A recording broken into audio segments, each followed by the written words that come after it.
Let me show you how I turned this into this using these in 30 minutes. So the first thing I did was I measured the canvas size by measuring from here to here and then from here to here again.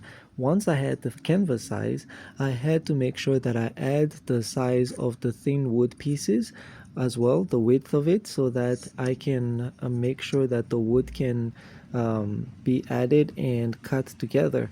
So I made sure to mark it, and then this small triangle here at the end, this is the part that comes off.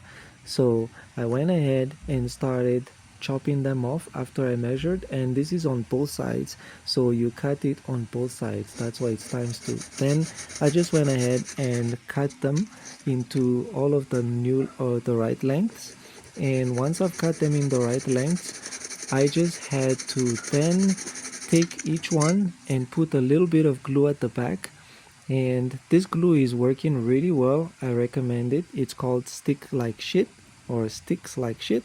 It really is amazing. So you just need a little bit. I put on both ends, like the front and the back and the middle, and then I just made sure that everything aligned, and that is it. In 30 minutes I had all 3 of the frames done, and that's how I did it in just 30 minutes.